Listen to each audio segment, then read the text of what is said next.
जटाटवीगलज्जलप्रवाहपावितस्थले गलेवलम्ब्य लम्बिताम्भुजङ्गतुङ्गमालिकाम् डमड्डमड्डमड्डमन्निनादवड्डवर्वयं चकार चण्डताण्डवं तनोतु नः शिव शिवम्। हरे कृष्णा। सावन के इस पावन महीने में हम श्रवण कर रहे हैं देवों के देव महादेव की कथाओं का। अभी तक हमने 2 ज्योतिर्लिंग की कथा सुन ली है, श्री सोमनाथ जी और मल्लिका अर्जुन। आज बारी है तीसरे रहस्यमय ज्योतिर्लिंग की, जो कि उज्जैन नगरी में स्थित है। तो इसके पीछे एक रहस्यमय कथा है, उसके लिए हम चलते हैं उज्जैन की नगरी में। यदि आपने अभी तक इस चैनल को सब्सक्राइब नहीं किया है तो कर लीजिए और बेल आइकन दबा लीजिए, ताकि जब भी हम इन पावन कथाओं को डालें तो वो अवसर आप मिस ना करें और आप रोज नियमित रूप से सावन के पवित्र महीने में इन महादेव की कथाओं का रसपान करते रहें।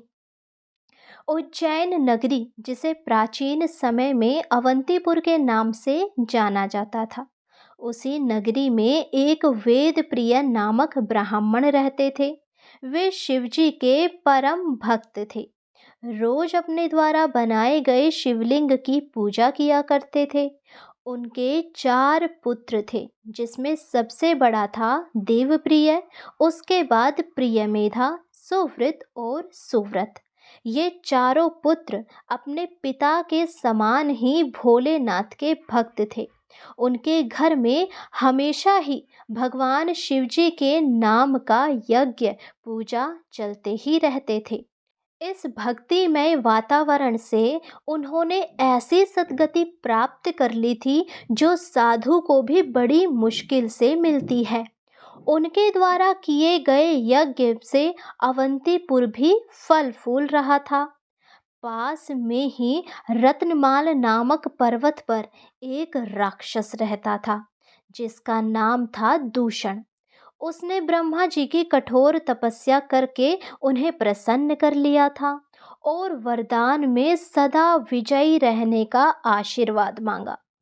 उसने सबको उसी घड़ी से परेशान करना शुरू कर दिया। फिर क्या था, फिर पूरे ही अवंतीपुर में हाहाकार मच गया।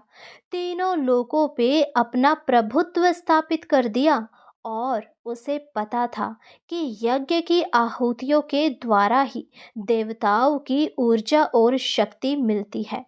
इसीलिए उसने निश्चय किया कि वो कहीं भी कोई भी यज्ञ होने ही नहीं देगा, ताकि देवता निष्क्रिय पड़ जाएं। लेकिन जब उसने देखा कि उज्जैन नगरी में अभी भी यज्ञ हो रहा है, तो उसने वहां पर आक्रमण कर दिया और सारे यज्ञ बंद करवा दिए। उसे रोकने का साहस तो किसी में भी नहीं था।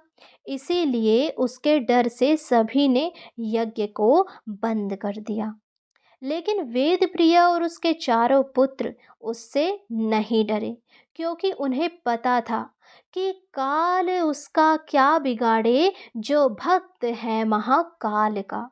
उनके अंदर ना तो भय आया और ना ही महादेव के प्रति उनकी श्रद्धा कम हुई।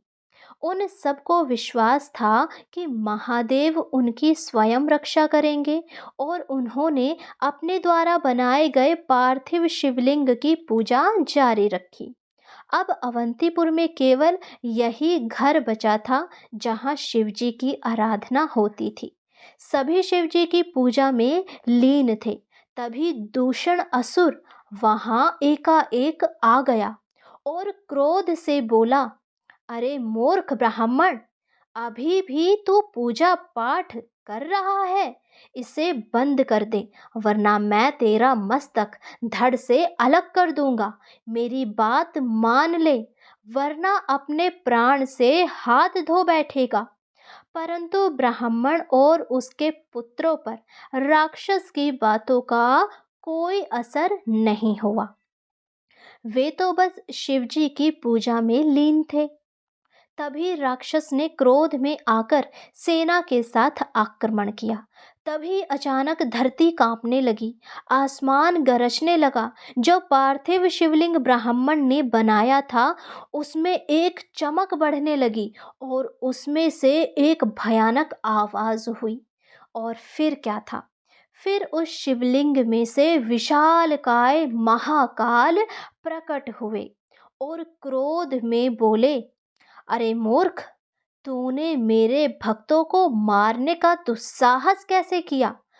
अब जा, जितनी तीव्र गति से भाग सकता है भाग ले और अपने प्राणों को बचा ले। सेना पर महाकाल की अग्नि युक्त ज्वाला पड़ी और सभी सेना उसमें जलकर भस्म हो गई और उसमें ही उस राक्षस का भी अंत हो गया और सब कुछ राख राख हो गया। त्रिलोक पर अपना शासन जमाने वाला असुर अब राख का ढेर हो चुका था। असुर का नाश होते ही देव पुष्पों की वर्षा करने लगे। महाकाल ने ब्राह्मण की तपस्या को देखकर वरदान मांगने को कहा। तब ब्राह्मण ने कहा कि हे प्रभु, हमें मुक्ति दीजिए और इस शिवलिंग में सदा के लिए निवास कीजिए। जो भी आपकी शरण में आए उन सबकी रक्षा कीजिए। और उसी समय महाकाल उस शिवलिंग में निवास करने लगे, जिसे महाकालेश्वर के नाम से जाना जाने लगा, जो उज्जैन में स्थित है। जो भी व्यक्ति महाकालेश्वर के पार्थिव शिवलिंग के दर्शन करता है, उसे स्वप्न में भी कोई संकट नहीं सताता, क्योंकि इनकी उत्पत्ति ही संकटों का नाश करने के लिए हुई है।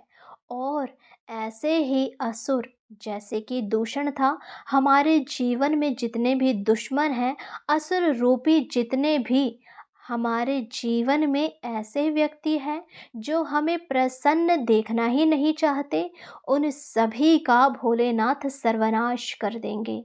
बस हमें उनके प्रति सच्ची आस्था और विश्वास रखनी होगी, ताकि हमारे जीवन में सब कुछ अच्छा हो। क्योंकि काल उसका क्या बिगाड़े, जो भक्त है महाकाल का। जैसे ब्राह्मण ने इन लाइनों को अपने जीवन में उतारा, वैसे ही हमें भी महादेव पर दृढ़ निश्चय रखना चाहिए और इस प्रकार दृढ़ भक्ति के साथ उन पर दृढ़ विश्वास भी रखना चाहिए, ताकि आने वाले समय में कोई भी हमारा कुछ ना बिगाड़ सके। हम तो महाकाल के भक्त हैं। बस इसी के साथ आज की इस कथा को विराम देते हैं। कल हम आगे की कथा में अगले ज्योतिर्लिंग की कथा सुनेंगे। तब तक के लिए आप इस चैनल को सब्सक्राइब करना ना भूलें। हमें ढेर सारा प्यार और सपोर्ट दें, ताकि हम आपके लिए ऐसी ही अद्भुत कथाएं लेकर आते रहें। हरे कृष्णा, राधे राधे।